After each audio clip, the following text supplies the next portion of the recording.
ये कहानी है एक सुंदर से गांव की, जहां पर एक राजू नाम का कौवा रहता था। राजू की पत्नी और उसकी छोटी सी बेटी थी। गुड़िया बेटी जल्दी से दूध पी लो, देखो तुम्हारे पिताजी आने वाले हैं, वो काम करके थक जाते हैं।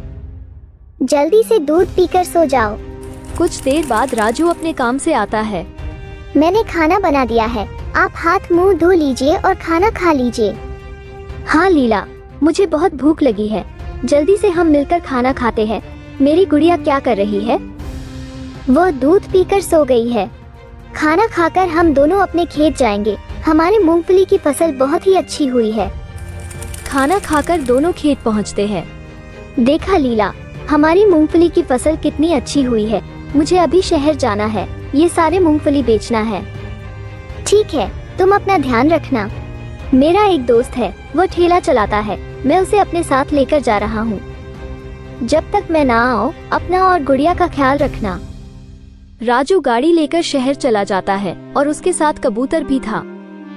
सेठ जी, ये लीजिए बोरिया, इसमें मूंगफली है हमारे खेतों की। मेरी मूंगफली बहुत ही अच्छी होती है। ठीक है, ये लो पैसे और यह सारी बोरियां यहाँ पर रख दो। सेठ उसे पैसे दे देता है। देखो कबूतर भाई, ये सारे पैसे अपने पास रख लो, मैं अभी आता हूँ। तुम इस पैसों का ध्यान रखना, मुझे थोड़ी देर यहाँ पर काम है।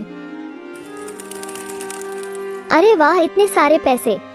मैं इन पैसों से अपने लिए घर ले लूंगा। मेरा घर तो बहुत ही छोटा है, मैं यहाँ से तो चला। कुछ देर में राजू आ जाता है। ओ कबूतर भाई, तुम कहाँ हो? मेरे पैसे कहाँ रखे तुमने? वो मेरी मेहनत के पैसे हैं। कौवा उदास होकर अपने घर चला जाता है। क्या हुआ? आप परेशान क्यों हैं? मुझे बताइए ना, क्या हुआ? आप तो शहर गए थे मूंगफलियों की बोरियां लेकर। लीला, मैंने सारी बोरियां बेचकर वापस घर लौट रहा था। वो गाड़ी वाले को मैंने पैसे दिए थे रखने के लिए, लेकिन वो हमारे पैसे लेकर भाग गया। हम बर्बाद हो गए। इतने सारे पैसे मुझे मिल गए, मैं तो बहुत ही खुश हूँ। आज तक इतने सारे पैसे मैंने कभी देखे ही नहीं थे। अब मेरा बड़ा सा घर होगा और नए नए कपड़े होंगे। कुछ देर बाद अचानक से उसके घर में आग लग जाती है।